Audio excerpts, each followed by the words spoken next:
Welcome to the Everyday Ironman podcast, where we talk to real athletes just like you and me that are working to achieve an incredible goal. My name is Mike Bosch, and I'm excited to have with me today, back for her third check-in, Brooke Fuller. Brooke, how are you Yeah, feeling? I am feeling good. Coming up with lots of questions as I'm getting further into this. And so, yeah, feeling good. Happy to be here.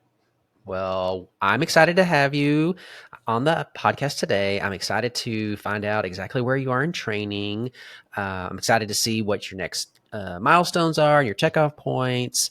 And Ashley, right, who's regularly on the podcast, is now joining us for this check in, right, because you guys have met through another Mhm. project. But Ashley is definitely an experienced triathlete and can definitely bring some experience and some wisdom and some knowledge to the conversation. So I thought it'd be fun to have her on as well. So, um, Hey, yeah. So, how are you doing, Ashley? I'm great, Mike. I'm great. I'm You're excited to be great. here. Yep. Nice. Nice, nice, nice. The listener wouldn't know this, but Ashley and I are actually back to back. We actually just finished recording another podcast. We had like a Yes. 7 minute break and then right into this one. So we've been together for a while now.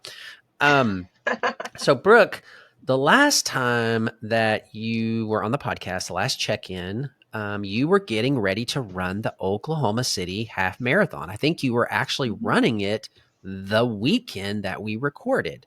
So, let's start with that. How did the Oklahoma City half marathon go? Man, okay. What did I run? It was sub two.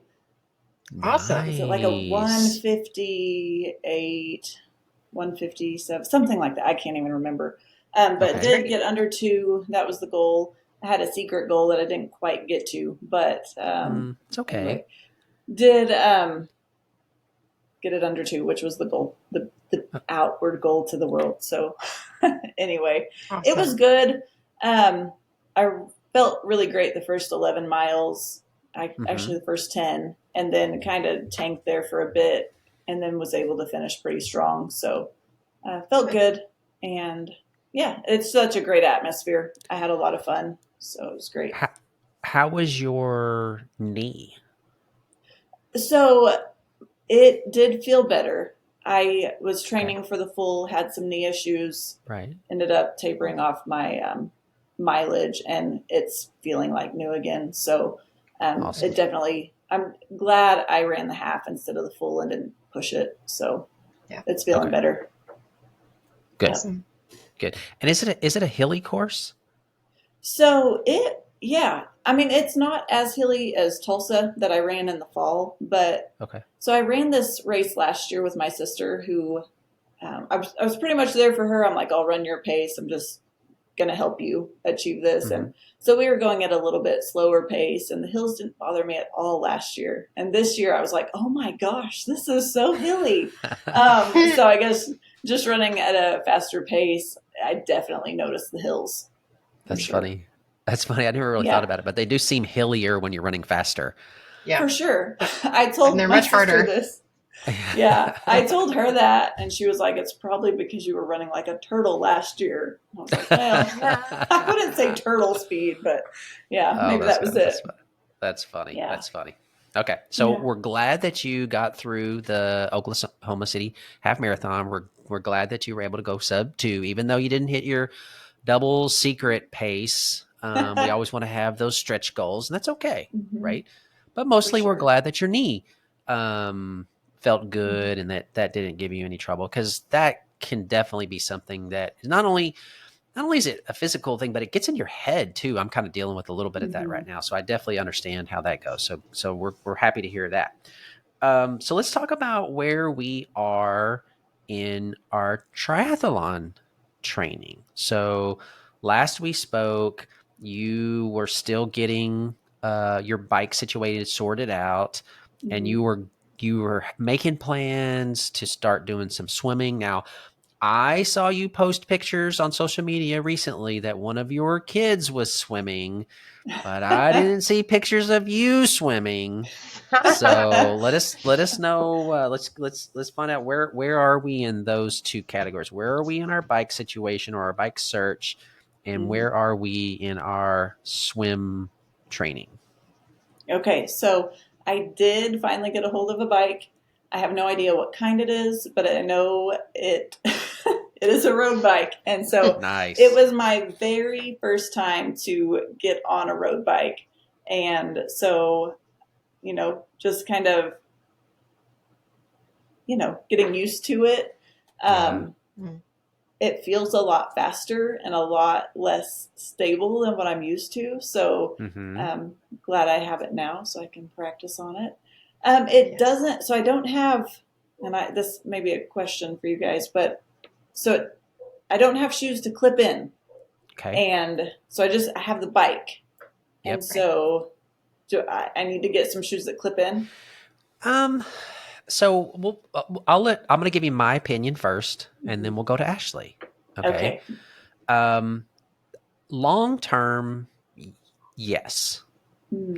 You're gonna want to get um, cycle shoes or triathlon shoes that clip in your pedals. Short term, for a sprint triathlon, it would not be the single biggest thing that I'm focused on right now, right? Because there's Okay. a lot of anxiety that comes Mm-hmm. with getting unclipped and all those things. In my personal opinion, best case scenario would be if you had what they refer to as cages to where you could it kind of allows the toe of your shoe to kind of slide in a little plastic Mm-hmm. loop thing, and so you get a Okay. little bit of the benefit of the pull, but you're able to bike in your running shoes, and then that's just another thing that you don't have to worry about, which is changing from your cycle shoes to your run shoes for Mm-hmm. especially for a sprint distance race. So that's my opinion at this point. So Okay. I'm going to go to Ashley and get her perspective. I do agree that getting the clip-in pedals isn't a top priority for sprint long term. Yes, um, and same reasons Mike has that it's awkward. I don't. It took me a very long time to be able to unclip without falling over. It wasn't even Mm-hmm. that long. A couple months ago, I unclipped and fell over. So I mean, it still happens.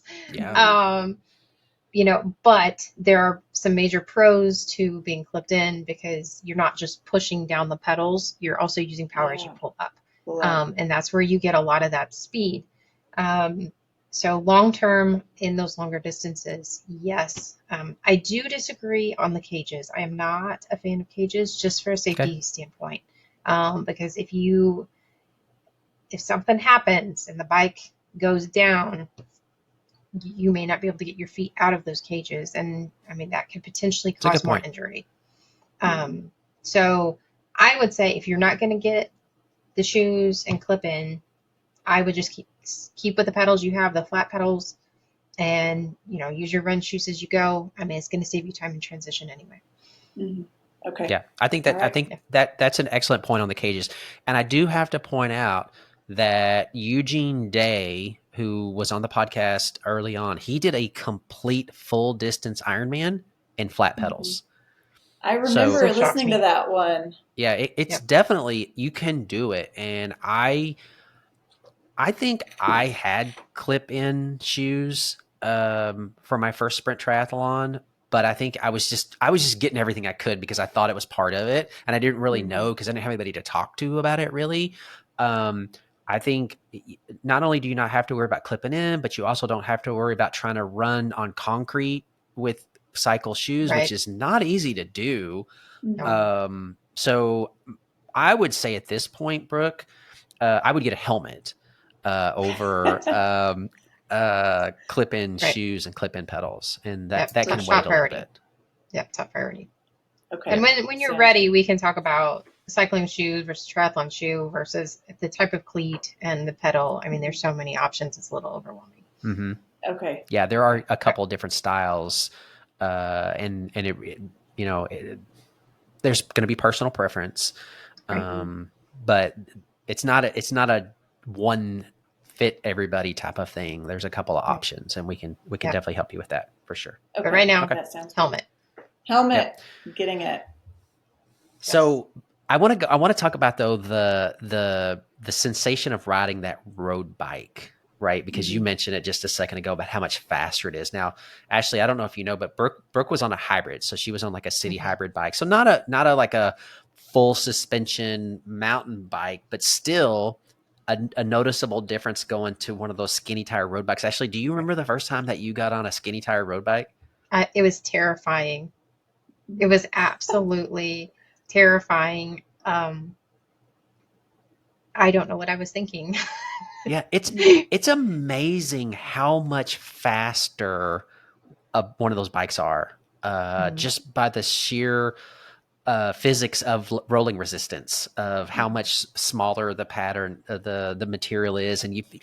I don't know if Brooke, if you had the opportunity to round a corner at any speed, Yeah, and that's a I was whole scared. sensation. Yeah, I was gonna say that's a whole Yeah. sensation Hmm. there Yes. when you've done that for the first couple of times. So Yeah. definitely. Um, you want to practice, get out. Obviously, hopefully you'll have the opportunity to ride outdoors and practice Hmm. Right. that. I gotta be honest, and hopefully you're a much more experienced cyclist than I was when I started, or maybe even now, because to this day, when I go to take a corner, I have to think about, do I put my inside foot down or my outside foot down? You know what I'm talking about? How you're whenever you pedal and one pedal's Mm. down, the other pedal's Hmm. up. And I'm still confused. And so oftentimes what I'll do is I'll level my pedals out to where both my legs are bent and my pedals are in a even position, because I can't remember which leg is supposed to be extended and which one is supposed to be bent. Brooke, Okay, I don't Ashley, think about tell any of me. that. I don't think about any of that stuff. None of that Well, comes to my mind when I'm turning. But the inside leg is the one that needs to be down. that's why you Okay. don't think about it, right? Is because you're completely comfortable doing it. I guess I'm still not. And so I have to think about, okay, which leg do I put down? I don't think Yeah. I've ever thought about it, Mike. I don't think I've ever thought about it. I I'm think about just it all the now time. that you mention it, I'm like, oh yeah, when I turn, my inside leg is straight. Okay, Yeah. so Brooke, maybe, Okay. hopefully you already knew that, but if you didn't, Ashley just solved that for us. You want your inside leg to be extended as you're turning the corner. Yeah. Okay. Don't Okay. I overthink feel it. like now when I turn, I'm going to have to just Just know do what's this. natural. Yeah, just do But what's I do, natural. as I think about it now, I feel like I do have my right or like my inside leg down, but I'd never thought about that at all until this Well, moment. So, yeah. yeah, and I thought, well, maybe I'm supposed to counterbalance, because if I put my inside leg down, then all of my weight is going into the corner, and I'm more likely to slide out. Maybe I'm Hmm. supposed to put the Oh, outside leg down, and that helps balance my body out. Anyway, okay. It's the thought of if you're turning your inside leg, if you need to, you can put that foot down on the ground to support yourself or to help control the bike. Hmm. If you're on the outside, you're leaning too far because when you're turning in, right, you're leaning. So you want to keep that inside leg where you're turning straight because your outer leg's not going to be able to reach it and you're not going to have that control. Yeah. I mean, it makes sense. Yeah. I always have yeah. to think about it Yeah. when I go to take a Don't turn. overthink it, Brooke. Just Okay. Okay. Okay. Yeah. Just ride. Don't do what I do, Brooke. Okay. Do what Ashley said. Okay. So we're practice excited. hairpin turns though. Like if you're, I don't know Yeah. about the course, but if there are any of those hairpin or U-turns or anything like that, Oh, practice gosh. getting comfortable on those tighter turns. I'm terrible at them. Okay. So yeah. So just go like up and I, down your street in yeah, practice. just turning. Yeah. I Yeah. never realized how scary some of the aspects of a triathlon are. Never in my life Yes. until I started like tiptoeing into this world. I'm like, oh, that like that's kind of scary. That's really Right. fast. That's anyway. Right. All these new fears popping up. We Right. will Yeah. destroy them. Well, I and I think remember. I mean, I think it's just things that you learn, right? And Right. Yeah. there's the unknown, but Mm. you'll start getting You'll more get there. comfortable with them and Yeah. crossing Yeah, them 12 off. miles an hour used to feel really fast and terrifying to me. Mm-hmm. Like I remember like, oh, I'm going 12 miles an hour. That's so fast. And I was so scared. And Mhm.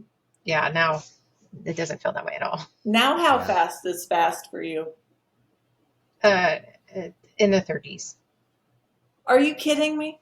That's when it's scary, in the 30s. Yeah. Wow. Okay, Yeah. because Yeah. I got up to 18 the other day, and I was That's like, this feels excellent. really fast. Yeah, no, 18 is Well, excellent. it Yeah. is Okay. fast. It is Yeah. fast. But I agree with Ashley. So I think 36 is my comfort level in aero downhill. Any faster than that, I am not comfortable at all. And probably in my current bike setup, I'm not even comfortable at Mhm. 36, to be honest with you. Mhm. I haven't gotten comfortable in my new setup. But yeah, 18 miles an hour, Brooke, that's awesome. That is That's awesome. good. Don't And Yeah. you don't need to be going any faster than 18 miles an hour No. right now. So that's a good top speed. Um, Okay. I think the Yeah. sprint bike ride is probably going to be about 12 miles. I think somewhere in that I neighborhood, total I think distance. it's 16. If 16. Oh, it's a little Okay. longer. Okay. I Yeah. think so.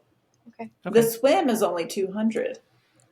Oh, nice. So Awesome. That is my kind of Yeah. race. I Yeah. was like, I Yeah. can do this 200 meters of swimming. Yeah. Yeah, we got it.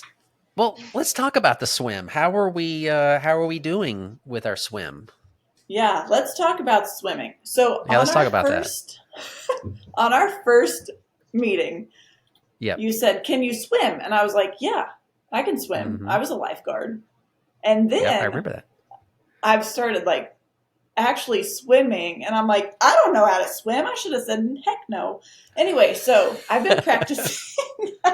And so I'm getting to like, is it called the bilateral breathing where you're like Oh Mhm. my, breathing up both ways? yeah. I'm Good for working on you. this, but I've realized the past, like I've been in the pool like probably 5 times a week, not just like swimming back and forth, but just practicing the Yeah. breathing. Yeah. And so I couldn't tell you what times I'm swimming, but I can tell you I am better today than I was on day one. There you Awesome. go. So we're There getting you the go. hang of it. I listened to, was it Katie Schneider who you had on the other day? Uh-huh. Yep. And she said she swam head up, and I was like, I want to swim head up. Well, But no, she swam head up because she was years and years of water polo for experience. sure. I don't think it was Yes. preferred, but yeah. Yeah, Oh, but no, yeah. I heard that, and I'm like, no, Brooke, you need to learn how to do it the right way. So anyway, my cousin, he just came home from Florida. He was in the Navy. He's out now, but he was talking to me about swimming the other day. He's like, I'll come swim with you. Huh? I'm like, okay, let's go. Because he was telling me all about, Nice. breathing and how your hands are Uh-huh. supposed to go. So he said, how about you Good. give me guitar lessons and I will give you swimming lessons? I said, There you sold. I'm go. down. Deal. That's So that's awesome. a great deal.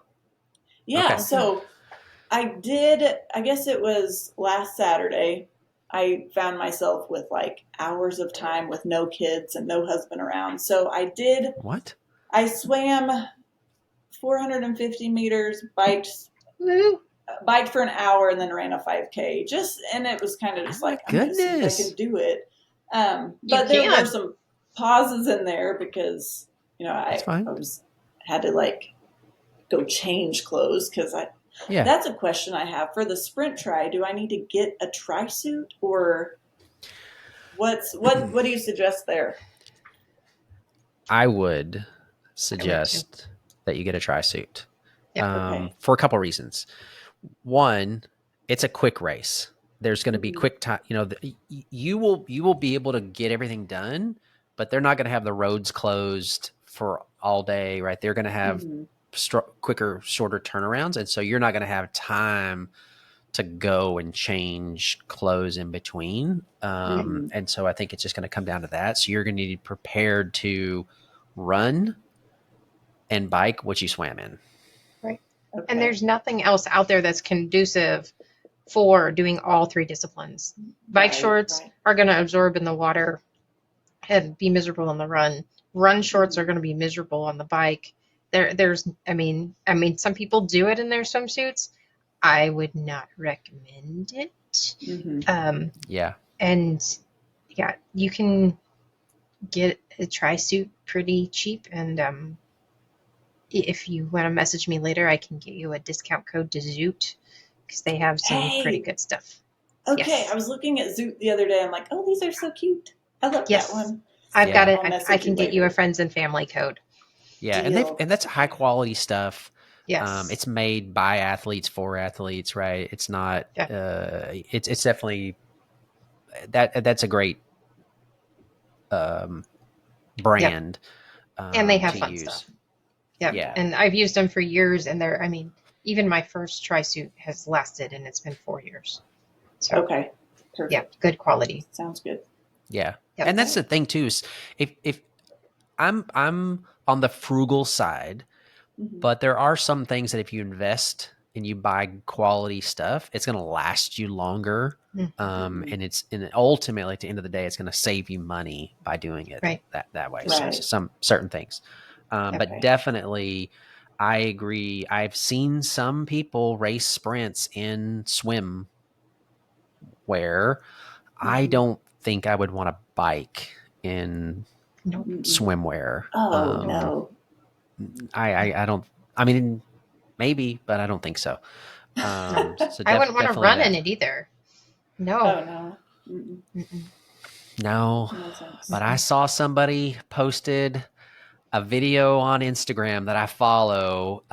Did a super sprint over the weekend, and it was a swim bike run, and they did it in a speedo.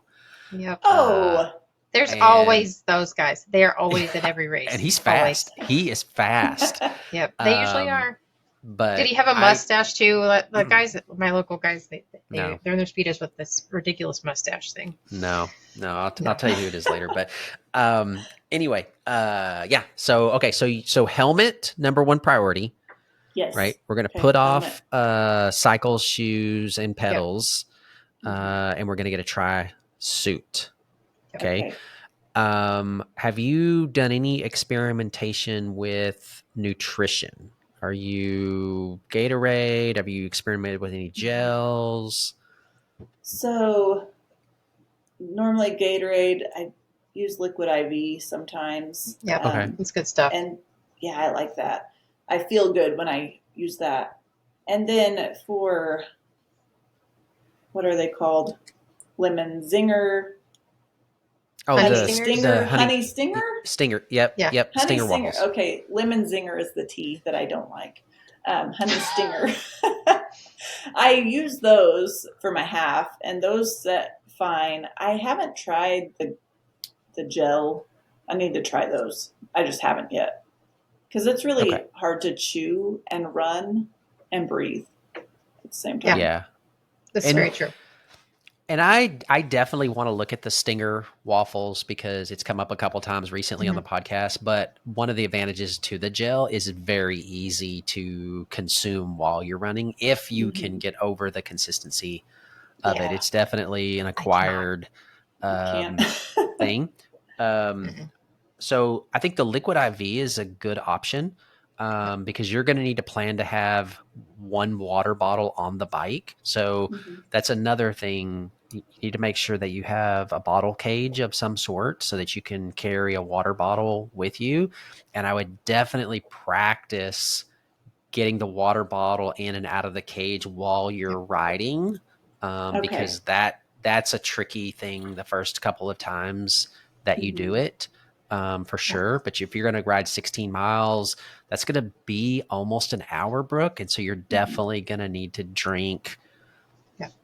the almost, I mean, especially if you end up doing the race in Denton in July, you're going to need to drink that whole bottle of Mm-hmm. water on that Yeah. bike ride. And Yep. then on the run, they'll have aid stations set up, Okay. right? And so they'll have water or Gatorade on course, just like Mm-hmm. a local 5K or whatever. It'll be probably every mile. So there'll probably be at least two, if not Mm-hmm. three of those set Okay. up. And so it won't be as difficult, but you do need to plan for hydration on the bike leg. Yep.